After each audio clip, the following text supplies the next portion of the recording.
Imu has arguably the most effective character introduction in all of One Piece.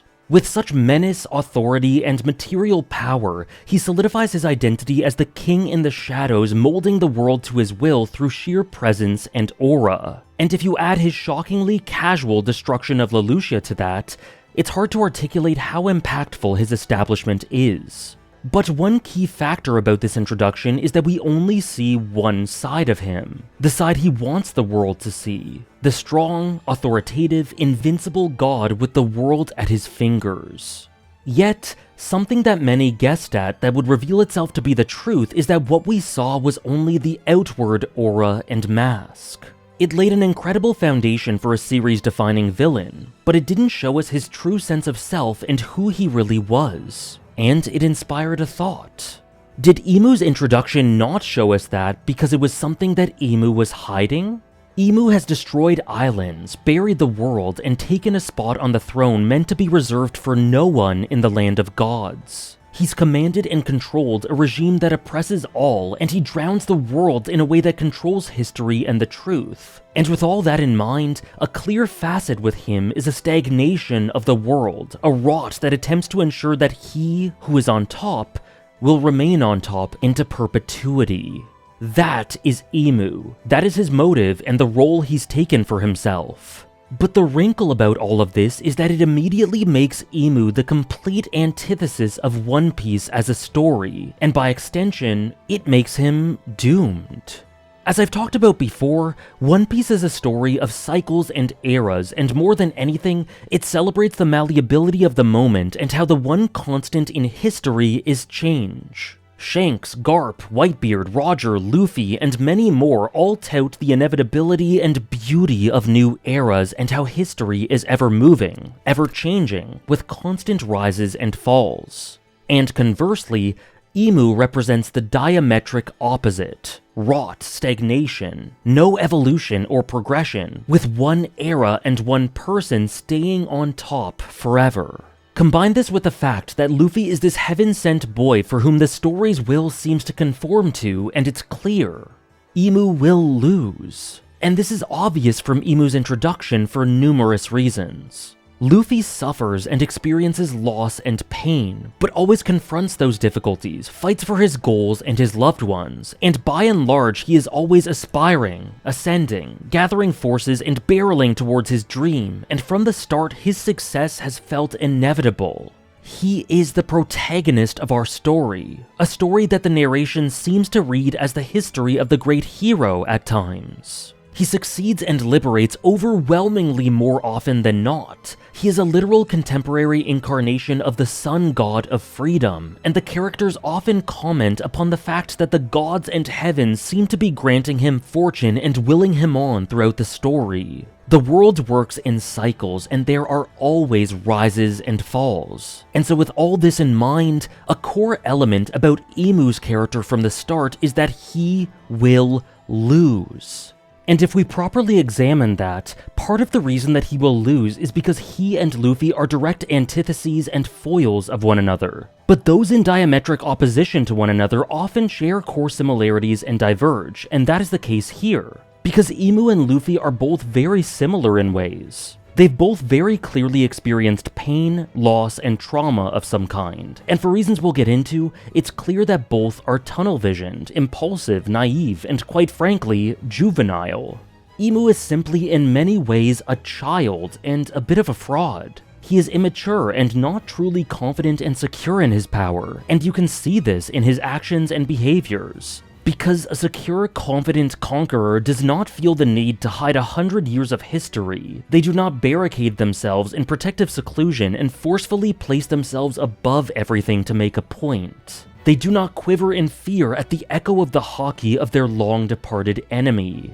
Imu is all around full of complexes, immaturity, insecurity, fear, and escapism. He is the perfect example of a juvenile king who feels the need to feel like they're in power to fill some sort of hole in their soul. But an examination of the way that he conducts himself tells a story of its own, and it's no wonder at all that Usopp calling him a coward genuinely angered him so much that it was the final straw to break the camel's back and trigger his descent to Elbaf, revealing his true form. Now, if we consider the revelations in chapter 1179, there is much to discuss. And the first is how Imu's clear signs of a horrible experience earlier on in life correlates with his design and how he clearly tried to hide it, considering it a source of weakness or pain. He is potentially quite large, but more pertinently, he bears Oni-like horns, deceptive wings, dark cloud-like wisps to antithesize those of the Gear 5 design, symbols all around the body, and more. It evokes ideas of whether Imu is potentially of mixed heritage. Maybe Birkin and something else, and maybe he was ostracized, segregated against, and cast out as a result, with his body reminding him of that trauma and triggering this avoidance. Or perhaps due to his fixation on Nefertari Lily, has he somehow possessed her body and is ashamed of either that or something that happened to her? I'm just throwing shit at the wall, and I'm not fully saying that I buy into these theories as concrete, but my point is that for some reason, probably involving Joy Boy and Lily, this true form is looked at by him and the Gorosei as a disgrace, and to me, this clearly indicates that it is representative of the life and events that Imu has been trying and failing to escape from forever. It's clear that he cannot look himself in the mirror due to some sort of trauma associated with his old form, which is why he disguises his body when he is in his safe space into this ominous, blank, formless husk, to try to be nothing and forget. But he can never forget. It is a disgrace for him to wear the face that he used to have, or the one that reminds him of his fear, and his quest from that point on has been to escape from all of that. Whatever magic that allows him to maintain his false form hides his weakness and trauma, and the formation of the world government structure and deeds act as a way to make him feel beyond his weakness, which is why this is all so essential.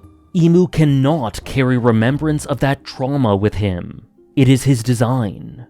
A common idea in One Piece involves antagonists wielding the methodology of their trauma to overpower others and feel in control of it, with Doflamingo being the key example to point to, as I've discussed in my video on him. And Imu is doing that too, trying to bury the truth and make the world feel the terror that they felt in order to be on top to compensate for how they felt at their lowest and try to erase the past, and to simultaneously not feel alone. But this is built on a flimsy foundation of avoidance. And so when someone as volatile, scared, and insecure as this feels like the world is coming apart around them, that their pride is being hurt, they must prove themselves and feel powerful and like they're on top.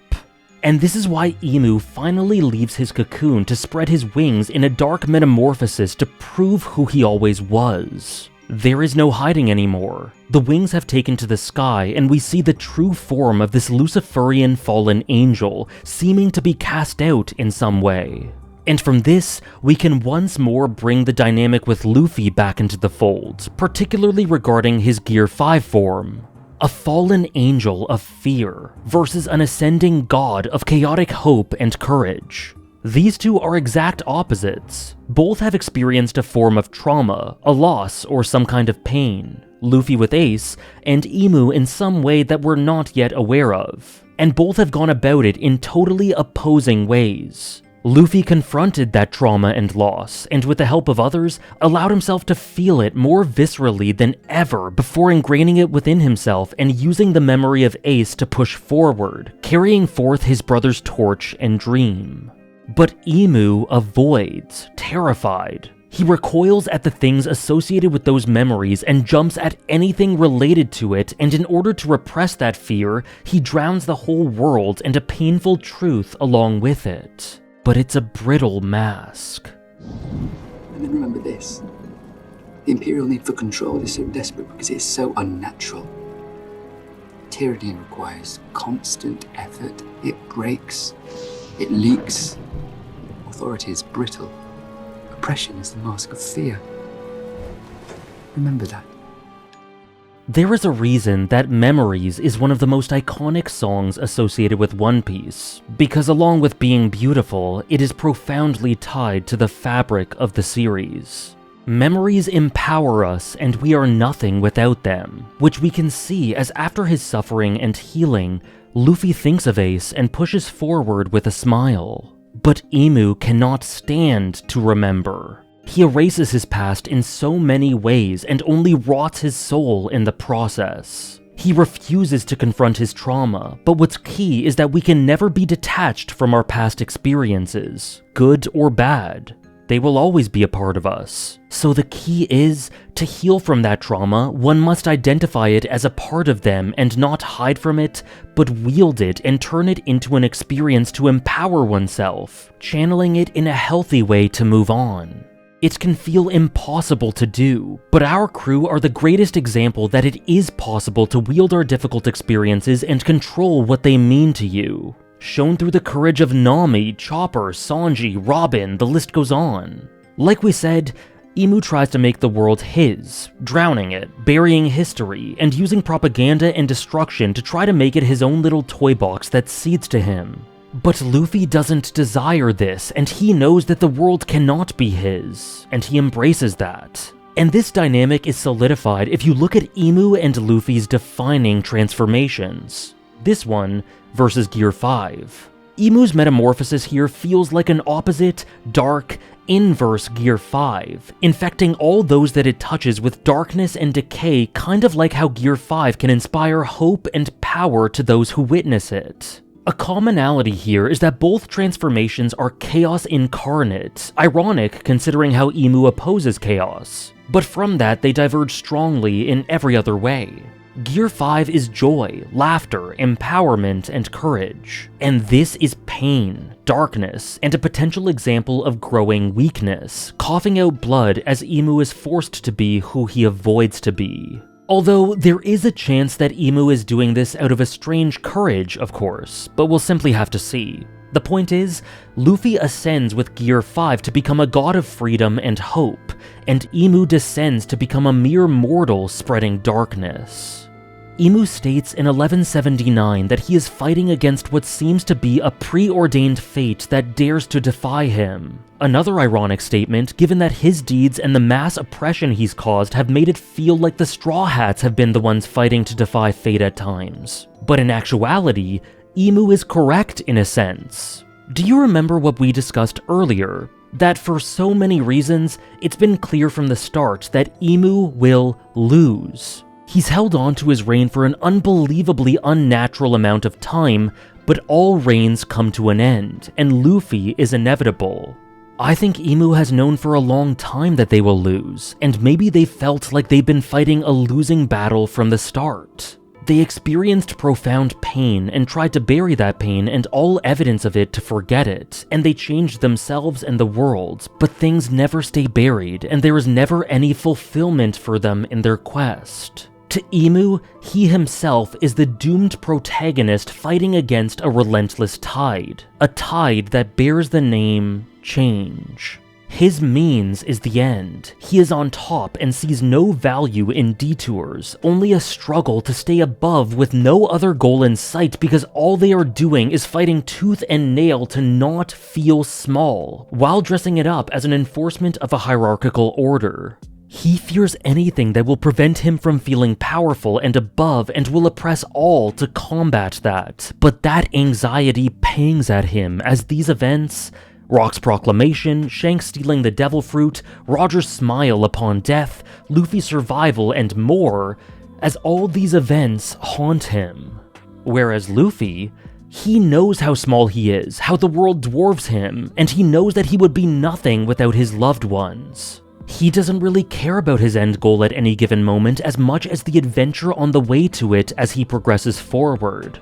But Imu sees nothing ahead, just a void, and all he can do is maintain, stagnate, and decay himself and all around him. A terrified child stuck in time, quivering and weak, unable to move on. He is both God and the devil, a fallen angel and a monster, and his wrath is fearsome, so he will wreak immense havoc until the end. I have no doubt that he'll gain some victories, and his latest exploits show a calm, secure power that feels almost uncharacteristic in how truly secure he feels in taking on the likes of Zoro, Sanji, and Loki, the latter of which forms a beautiful visual allusion to the David versus Goliath struggle against fate that Imu sees his life as. But, at that end, he will lose. We all know how this story ends, and so does Imu, and that's why he's been so scared. Because you can't run away forever in a world that refuses to stay still. It terrified him to have to confront pain, face fears, and contemplate his end in a world unsympathetic to him. Yet, that is simply life. There is pain and terror, and the world can be so vast that it swallows you up. But those that do not let that deter them are the ones that will be truly fulfilled, and those that shrink will never find anything worthwhile. It's an escape versus an embrace. However, here we see that Imu has finally chosen to show an important truth and tackle that head on, and this could mean some sort of growth for him, which wouldn't be good news for us. Or it could be a simple byproduct of his control cracking. Will Imu realize his mistakes before the end and finally confront them? Or will he die as he lived for an eternity? I suppose we'll see at story's end. Many thanks for watching.